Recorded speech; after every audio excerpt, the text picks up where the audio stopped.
Assalamualaikum warahmatullahi wabarakatuh. Halo guys, welcome back to my channel.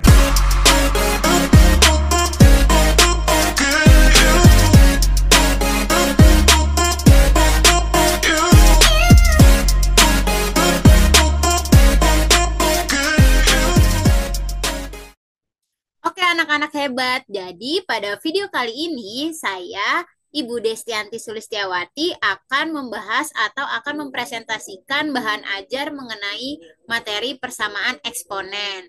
Nah, persamaan eksponen ini ada di kelas 10 fase E. Tapi sebelum itu Ibu punya pantun nih. Dengerin ya. Di bawah langit yang cerah berseri. Bersama teman belajar dengan hati. Persamaan eksponen mari kita pahami agar ilmu semakin tinggi dan berarti. Yeay. Oke, ini kita udah ke PPT-nya. Sekarang kita lanjut aja ya.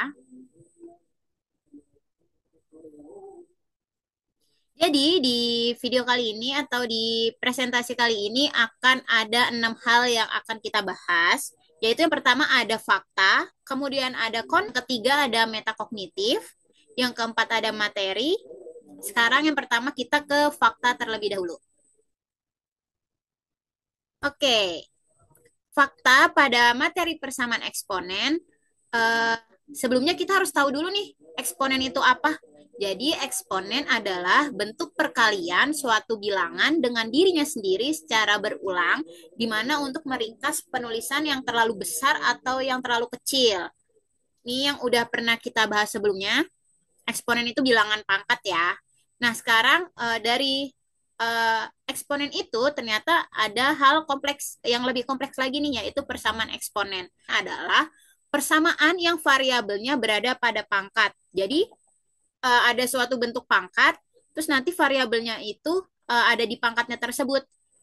Ini Ibu ulang lagi. Jadi persamaan eksponen adalah persamaan yang melibatkan eksponen di mana variabelnya berada di posisi pangkat. Jadi si variabelnya itu yang biasa yang nanti akan kita cari itu berada pada pangkat. Kayak gitu. Nah, secara umum bentuk persamaan eksponen contohnya A pangkat fx sama dengan A pangkat gx. Nah, di sini A-nya itu adalah basis atau bilangan pokok.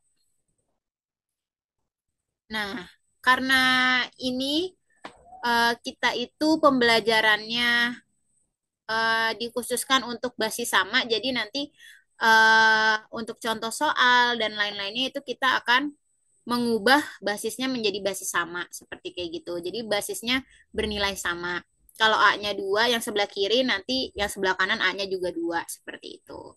Nah, terus apa sih fx dan gx-nya ini? Jadi fx dan gx adalah pangkat atau eksponennya. Kayak gitu. Sip, lanjut. Nah, ternyata konsep utama dalam persamaan eksponen ini dibagi dan ada persamaan eksponen kompleks. Untuk eksponen yang kedua sisinya dapat dibandingkan langsung karena memiliki basis yang sama. Jadi kalau yang operasikan maksudnya seperti itu karena basisnya sama. Tapi kalau untuk persamaan eksponen kompleks itu dia melibatkan operasi tambahan. Maksudnya ada operasi yang lebih kompleksnya, lebih susahnya lagi, yaitu ada ditambahkan penjumlahan, pengurangan, perkalian pada bentuk eksponennya. Jadi langkah-langkahnya itu lebih rumit atau lebih kompleks. Hal yang susah tadi itu menjadi lebih sederhana gitu. Lanjut.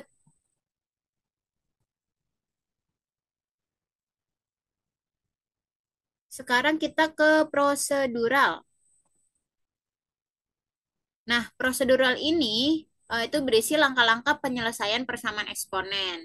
Yang pertama, kalau basisnya sama atau jika basisnya sama, kita bisa samakan eksponennya, lalu kita bisa langsung melanjutkan dengan cara aljabar. Nah, cara aljabar ini yang udah biasa kita lakuin ya dari SMP kayak gitu. Pasti kalian udah pada bisa deh. Kemudian, yang kedua, jika ternyata basisnya berbeda, kita bisa gunakan sifat eksponen dulu nih. Atau kita bisa mengubah ke basis yang sama dulu. Jadi dari basis yang beda, misalkan sebelah kirinya 2, sebelah kanannya 4, itu bisa kita samakan dulu basisnya. Jadi kalau sebelah kiri jadi 2, sebelah kanan yang tadinya 4 kita ubah menjadi 2 pangkat 2. Sehingga sama-sama 2 nih, kayak gitu. Kemudian setelah kita ubah basisnya menjadi sama, kita bisa langsung menyelesaikan dengan cara aljabar atau dengan cara yang sudah kita tahu tadi ya, cara aljabar itu tinggal dioperasiin aja kayak gitu. Dan yang ketiga adalah menggunakan logaritma jika diperlukan untuk penyelesaian persamaan yang lebih kompleks. Jadi ternyata bisa juga nih selain pakai cara aljabar bisa pakai penggunaan cara logaritma. Cuma di sini kita tidak terlalu memfokuskan untuk cara yang logaritma ya. Itu jadi kalian nggak perlu pusing-pusing, nggak usah perlu mikirin logaritma gimana karena kita pakai cara yang sederhana aja. Oke, lanjut. Nah, setelah prosedural ada metakognitif, di mana dalam mempelajari persamaan eksponen, penting bagi kalian nih, para peserta didik, untuk menyadari proses berpikir yang digunakan. Nah, diharapkan peserta didik mampu, yang pertama, membedakan jenis-jenis persamaan eksponen seperti persamaan sederhana, kompleks, atau yang melibatkan logaritma. Jadi kalian yang pertama kalian bisa ngebedain nih jenis-jenisnya, mana yang persamaan sederhana, mana yang kompleks, atau yang pakai logaritma gitu. Terus yang kedua, kalian bisa menyadari hubungan antara basis, eksponen, dan nilai yang dihasilkan.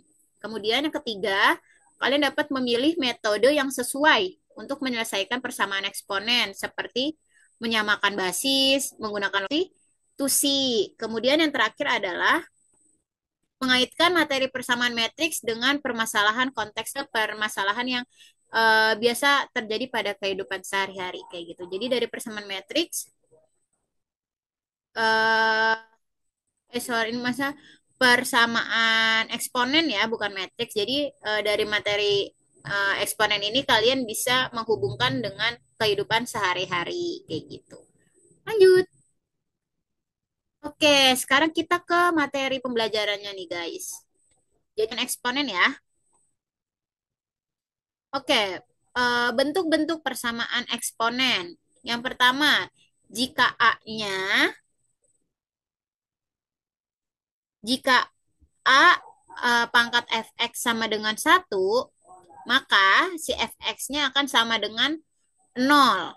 Jadi, ini jika A pangkat fx, jadi misalkan nanti ada soal yang dia sama dengannya 1. Nah, nanti sudah pasti fx yang di pangkatnya ini akan langsung aja akan sama dengan 0. Tetapi dengan A lebih besar dari 0 dan A tidak boleh sama dengan 1. Ini nanti ada contoh soalnya ya, masing-masing dari poin-poin ini. Cuma Ibu sekarang bahas untuk bentuk-bentuknya aja, kayak gitu. Kemudian yang kedua, jika A pangkat fx sama dengan A pangkat b, nih, jadi misalkan nanti ada yang bentuknya seperti ini, kalian bisa langsung aja. Jadi langsung pangkat fx-nya itu sama dengan b gitu. Karena A-nya ini bisa langsung kita coret, karena nanti kayak gitu. Basis yang sama bisa kita langsung coret atau hilangkan. Dengan syarat apa? Dengan A-nya tidak boleh, A lebih besar dari 0 dan A-nya tidak boleh sama dengan 1. Good, pintar. Kemudian yang ketiga, jika A pangkat fx sama dengan A pangkat gx, maka nanti fx akan sama dengan gx. Jadi si pangkat fx ini dia akan sama dengan gx gitu. Jadi pangkat sebelah kiri akan sama dengan pangkat sebelah kanan. Tapi basisnya harus sama-sama A gitu. Maksudnya nilainya harus sama. Kalau sebelah kiri 2, kanan 2 kayak gitu ya. Sama ya syaratnya, A harus lebih besar dari 0 dan A tidak boleh sama dengan 1. Lanjut yang keempat. Jika A sama dengan fx, jika A pangkat fx sama dengan B pangkat fx, maka nanti nilai fx-nya sama dengan 0. Nah, ini kan A sama B-nya beda ya. Tetapi dia memiliki pangkat yang sama, sama-sama fx. Nah, kalau kayak gini nanti gampangnya langsung ini aja. Si pangkatnya sama dengan 0. Si pangkatnya sama dengan 0. Kayak gitu. Nah, ini dengan syarat A dan B harus lebih besar dari 0 dan A dan B tidak boleh sama dengan 1. Nah, sekarang yang kelima. Nah, yang kelima udah masuk ke logaritma-logaritma kan ya. Jika A sama dengan fx jika A pangkat fx sama dengan B pangkat gx, maka logaritma A pangkat fx sama dengan logaritma B pangkat gx. Jadi nanti dia kalau kayak gini kita harus ubah dulu ke bentuk logaritma. Nanti ada contohnya. Kemudian yang terakhir nomor 6, jika A besar, buka kurung A pangkat fx kuadrat ditambah B A pangkat fx ditambah C sama dengan 0 dengan A lebih besar dari 0 dan A tidak boleh 1. Ini nanti menggunakan persamaan kuadrat. Jadi nanti kita kalau yang untuk nomor 6 ini itu ada tambahan menggunakan persamaan kuadrat. Jadi kita harus mencari nilai yang mungkin seperti itu. Mungkin kalian pada bingung ya. Sekarang kita lanjut aja langsung ke contoh soal.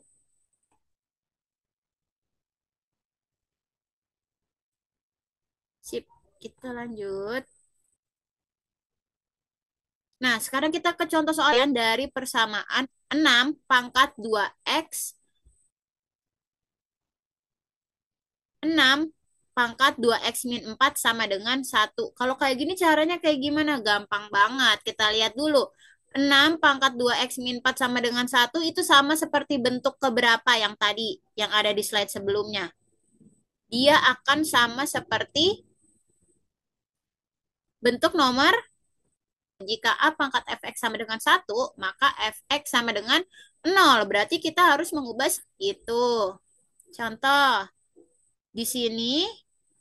Nah, tapi sebelumnya bingung kenapa kok bisa sama dengan 0, Bu? Karena 1 itu, di sini kan basisnya 6 ya? Karena angka depannya 6. Ini berarti sebelah kanan juga bisa kita ubah dulu. Nah, yang menghasilkan 1 adalah 6 pangkat 0. Karena semua bilangan yang dipangkatkan 0 nilainya adalah 1. Dari situ awalnya. Tapi karena kita langsung pakai bentuk yang tadi, itu bisa langsung. Jadi si pangkatnya kan 2x min 4. Jadi tinggal ditulis aja 2x min 4 sama dengan 0. Sesuai apa? Sesuai bentuk yang pertama tadi. Nah, ini tinggal kita kalau basisnya kan udah sama nih. Kan basisnya sama tinggal coret ya aslinya. Kayak gitu. Terus kalau kayak gitu tinggal kita lanjutkan menggunakan aljabar biasa yang sudah kita biasa gunakan. Nah, di sini 2x sama dengan min 4 sama 2x min 4 sama dengan 0. Min 4 harus pindah ruas dong ke sebelah kanan. Yang tadinya min berubah jadi plus. Jadi yang tadinya min 4 jadi plus 4. Jadi 2x sama dengan 4 sehingga X-nya adalah 4 dibagi 2. Betul, 4 dibagi 2 adalah 2. Jadi, si X-nya kita dapat 2 nih. Sehingga himpunan penyelesaiannya adalah 2. Kayak gitu. Itu untuk soal yang pertama. Kemudian kita bahas soal yang kedua. Tentukan himpunan penyelesaian dari persamaan 3 pangkat 3x min 1 sama dengan 27. Cara menjawabnya kayak gimana? Sama. Kalau yang dua ini, dia juga akan sama dengan bentuk yang kedua juga. A pangkat fx sama dengan A pangkat B, maka nilai f-nya pangkat akan langsung sama dengan nilai B yang 3 pangkat 3x min 1 sama dengan 27. Nih. Nah, sekarang kita cari nih. Kan kita mau menghilangkan ya. Berarti kan kita perlu basis yang sama.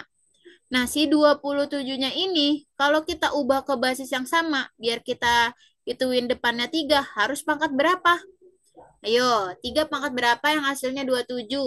3 pangkat 3. 3 kali 3, 9. 9 kali 3, 27. Jadi 27 adalah 3 pangkat 3. Kalau sudah, Kalau sudah sama basisnya atau sudah sama depannya kayak gini, tinggal kita coret aja gitu. Coret sebelah kanan, coret sebelah kiri. Nah, berarti kalau kayak gitu nilai pangkatnya akan sama dengan si pangkat yang sebelah kanan. Kayak yang tadi di bentuk-bentuk, ya kan? Fx sama dengan B gitu. Berarti ini tinggal 2x min 1 sama dengan 3. Ini tinggal kita bisa gunakan cara aljabar. 2x sama dengan min 1 pindah ruas ke sebelah kanan. Jadinya yang tadinya min berubah jadi plus. Jadi 3 plus 1. 3 plus 1 berapa anak-anak? 4. Good. Jadi 2x sama dengan 4. X-nya adalah 2.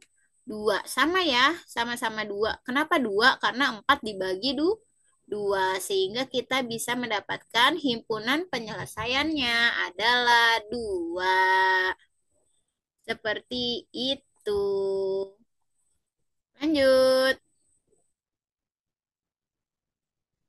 Nah, sekarang untuk yang nomor 3 dan nomor 4, gimana? Sudah mulai pusing? Belum ya, karena kan masih gampang ini. Yuk lanjut. Untuk soal nomor 3, tentukan himpunan penyelesaian dari persamaan 4 pangkat 6x plus 2 sama dengan 4 pangkat 2x min 10. Caranya bagaimana? Caranya sama seperti di slide sebelumnya tadi. Di mana kalau basisnya sudah sama, sama-sama 4, nilainya sama nih, sama-sama 4, pangkat sebelah kiri akan sama dengan pangkat sebelah kanan. Berarti ini tinggal tulis aja. Empatnya bisa langsung kita coret, yang kanan juga kita coret. Berarti sisa apa? Sisa si pangkat kan. Pangkatnya berapa? 6x plus 2 sama dengan 2x min 10. Kayak gitu. Karena apa? Karena sama basisnya udah sama nih, sama-sama nilainya adalah 4. Jadi kalau kalian nanti menemukan soal yang bentuk basisnya itu sama, kalian bisa langsung coret aja. Jadi nanti pangkat sebelah kiri akan sama dengan pangkat sebelah kanan. Seperti itu anak-anak. Nah, tinggal lanjutin pakai menggunakan cara aljabar. Caranya bagaimana? Tinggal 6x plus 2 sama dengan 2x min 10. Yang sama-sama x kita gabungin. Jadi yang tadinya 2x sebelah kanan pindah ruas ke sebelah kiri. Makanya di sini jadi negatif 6x dikurang 2x. Ya. Sama dengan min 10 nih. Yang tadinya plus 2 sebelah kiri harus pindah ke sebelah kanan.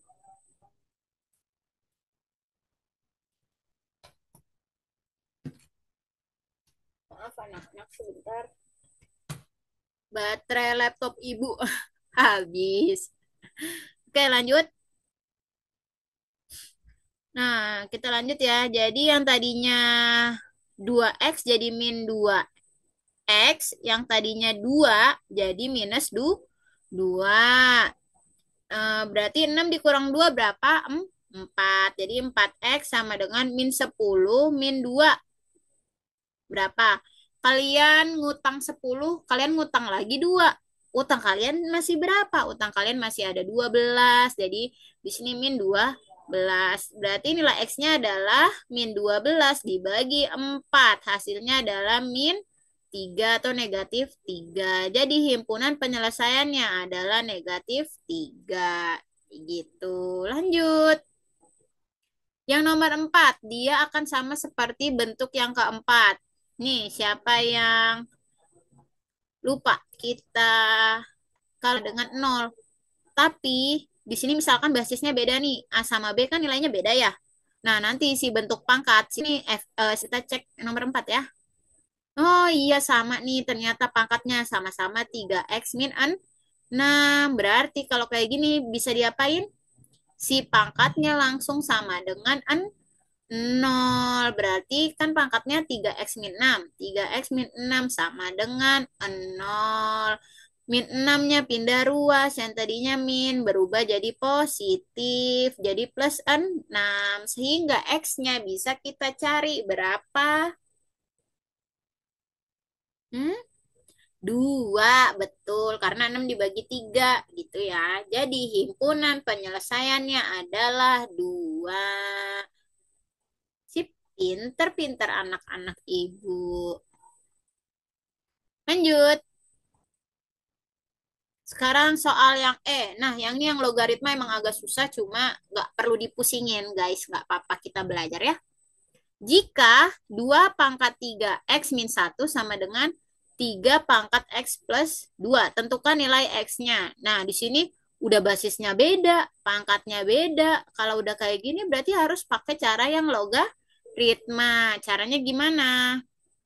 Tinggal ditulis ulang, kemudian di logaritma dari 2 pangkat 3x min 1 sama dengan logaritma dari 3 pangkat x plus 2. Tinggal tambahin aja log, gitu ya. Tinggal dari masing-masing itunya ditambahkan log.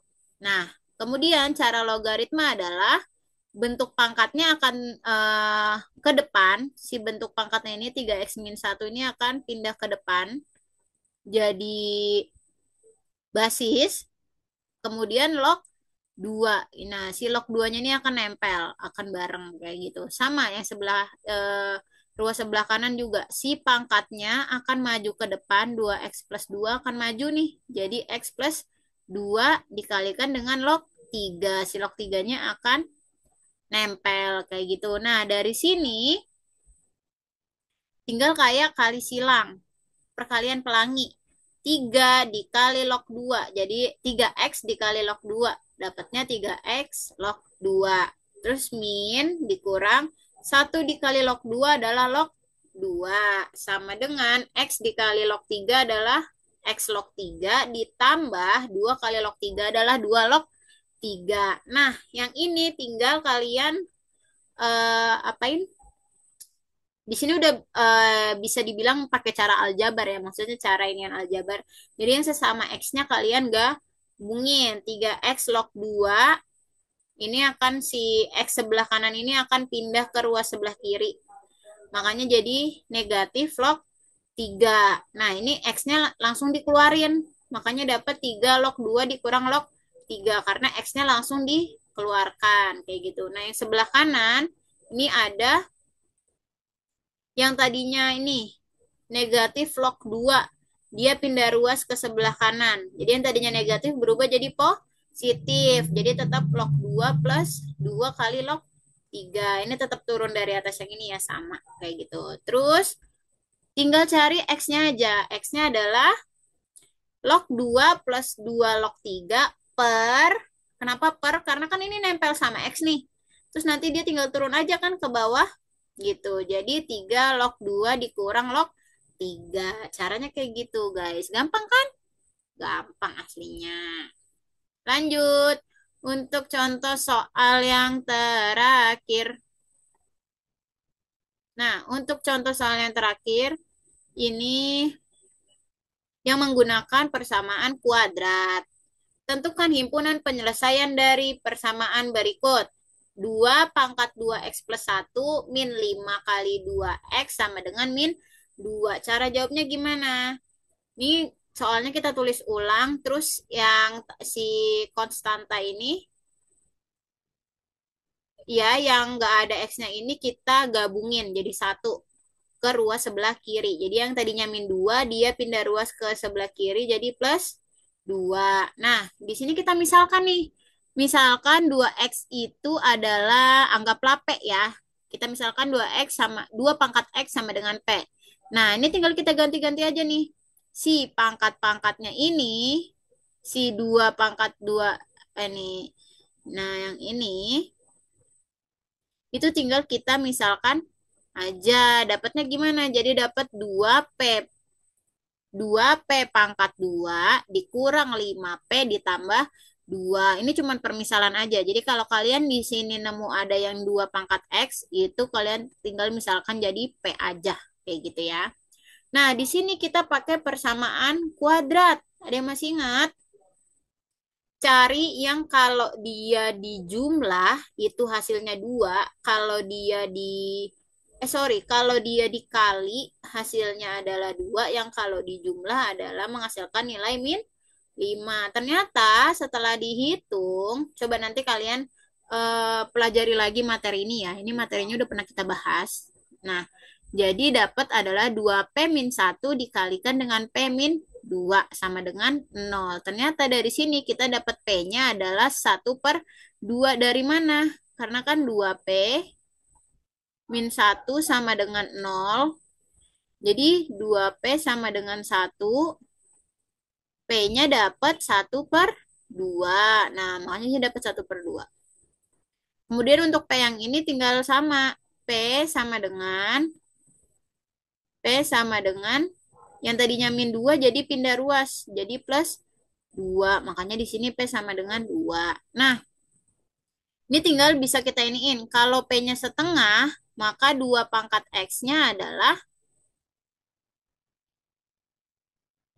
si X-nya akan menjadi -1. Tapi kalau P-nya 2, maka 2 pangkat X sama dengan 2 itu hasil X-nya adalah 1. Ini maksudnya kalau apa ini namanya?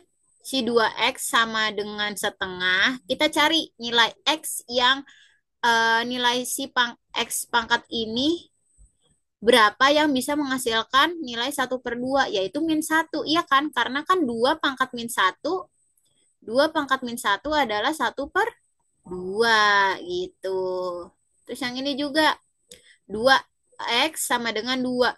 2X-nya harus angka berapa biar menghasilkan angka 2? X-nya harus 1. Kayak gitu kan? Karena 2 pangkat 1 adalah 2. Yeay. Gampang kan, guys? Selesai. Kita lanjut hal yang terakhir. Nah, untuk contoh soal ini adalah contoh soal bentuk CRT atau Culturally Responsive Teaching. Di mana? Nih, muka saya pindah-pindah dulu ya, guys. Gini, saya bacakan dulu narasinya. Jadi, batik telah diakui sebagai warisan budaya dunia oleh UNESCO yang merupakan bagian terpenting dari identitas budaya Indonesia. Siapa yang di sini nggak tahu batik? Pasti udah pada punya batik kan? Nah, setiap motif dari warna yang digunakan dalam batik itu mengandung makna mendalam yang mencerminkan filosofi hidup, adat istiadat, serta sejarah suatu daerah. Nah, di setiap daerah, batik itu pasti punya ciri khas masing-masing. Contohnya, batik Jogja yang terkenal dengan motif parang dan keraton. Kemudian ada batik Pekalongan. Biasanya batik Pekalongan itu berwarna cerah dengan pola bunga. Kemudian ada juga batik dari Bali yang syarat dengan simbol-simbol spiritual maupun simbol alam. Kita lanjut. Seorang pengrajin batik tradisional itu biasanya memulai proses pembuatan batik dengan mempersiapkan kain mori. Kain mori itu kain yang putih, panjang, kayak gitu. Jadi kayak masih kain polos. Nah, itu sebagai media untuk menggambar motif batik. Setelah itu, mereka akan menggambar desain menggunakan pensil atau canting. Bisa juga dengan cap ya. Jadi batik tuh ada macam jenisnya. Ada berbagai macam jenisnya. Ada batik tulis, batik cap, kayak gitu. Batik celup, gitu. Terus ketelitian serta kesabaran sangat diperlukan dalam setiap goresan yang dilakukan oleh para pengrajin. Setelah proses menulis batik selesai, kain dicelupkan dalam pewarna alami atau kimia sesuai dengan warna yang diinginkan. Pewarna ini akan menyerap ke bagian kain yang tidak tertutup oleh lilin. Jadi, dari warna tersebut dapat menciptakan pola dan warna yang khas. Terus pengrajin batik tradisional itu tidak hanya mengandalkan keterampilan khusus atau keterampilan teknis, tetapi juga kearifan lokal yang sudah diwariskan secara turun-temurun. Oke, itu tadi sudah dibaca.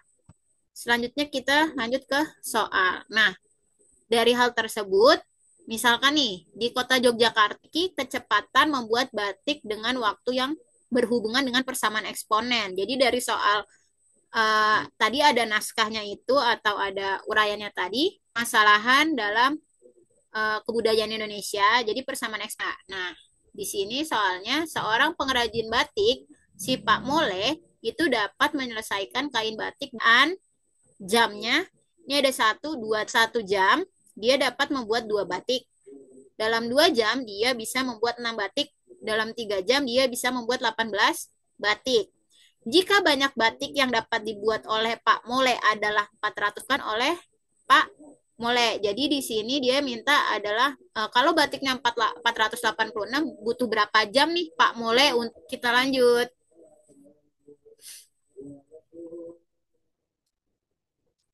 Ya, lanjut ya. Jadi cara menjawabnya sama seperti yang sudah kita pelajari sebelumnya tadi yang contoh-contoh soalnya tadi.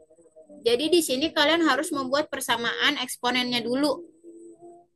Nih, dari si tabel yang tadi, karena jumlah batik bertambah 3 kali lipat tiap jamnya, maka banyak batik setelah T jam dapat dituliskan sebagai berikut. Dapat dituliskan 486 sama dengan 2 dikali 3 pangkat N dikurang 1. Kenapa kayak gitu? Karena kita balik ke ininya, kan yang diminta 408 suku pertamanya, maksudnya batik pertama, batik yang dibuat pada 1 jam pertama adalah 2. Dan kalau kalian lihat nih, ternyata dia itu 3 kali lipatnya, guys. Dari 2 ke 6 adalah kali 3. 3 kali lipatnya kan. Dan 6 ke 18 adalah 3 kali lipatnya juga. Jadi sama. Sama-sama semuanya 3 kali lipat. Nah, kita lanjut. Sehingga persamaan yang dapat dibentuk adalah 486 sama dengan 2 dikali 3 pangkat N min 1 gitu. Kalau kalian udah bisa ngebuat persamaannya nih gampang. Kalian bisa tinggal pakai cara yang tadi ya, yang diantara bentuk 1 sampai 6. Kira-kira dia bentuk keberapa? Dia adalah bentuk kedua. Good. Jika banyak batik yang dapat dibuat adalah 486, maka waktu yang diperlukan yaitu, caranya gampang banget. Si duanya ini yang sebelah kanan, kita pindah ruas dulu ke sebelah kiri. Nah, kalau kayak gini pindah ruasnya dia akan berubah menjadi pembagian, akan dibagi. Jadi 486 dibagi 2 adalah 243. 243 sama dengan 3 pangkat N dikurang 1. Nah, coba kan ini kita akan menyamakan basisnya. Jadi basis sebelah kanan harus sama dengan basis sebelah kiri. Ya, iya nih. Jadi yang kanan ini, basis 3-nya ini, coba menurut kalian berarti 243 itu 3 pangkat berapa? Kan kita mau nyamain 3 nih. Berarti kita juga harus ngikutin ininya 3. Gitu. Terus 3 pangkat berapa yang hasilnya 243? Ada yang tahu? Betul, 3 pangkat 5. Kalau udah, kita tinggal apa? Kita tinggal mencoret saja. Kita bisa menghilangkan basisnya. 3 coret, 3 coret. Berarti sisanya tinggal 5 sama dengan N dikurang 1. Kayak gitu ya. Ini pakai aljabar yang biasa. Si min satunya harus pindah ruas. Jadi yang tadinya ini dia harus ngikut yang ke si N, dia harus ngikut si 5, sorry gitu. Jadi yang tadinya min 1 pindah ruas jadi plus 1. Makanya N-nya adalah kita dapat 5 tambah 1 sama dengan 6. Jadi ternyata waktu yang diperlukan si Pak Mole untuk mencapai 486 buah batik adalah 6 jam. Jadi Pak Mole tuh bisa ngebuat hampir 486 cuman dalam waktu 6 jam. Karena apa? Karena itu 3 kali lipatnya. Kayak gitu, guys. Oke, selesai sudah presentasi Ibu kali ini.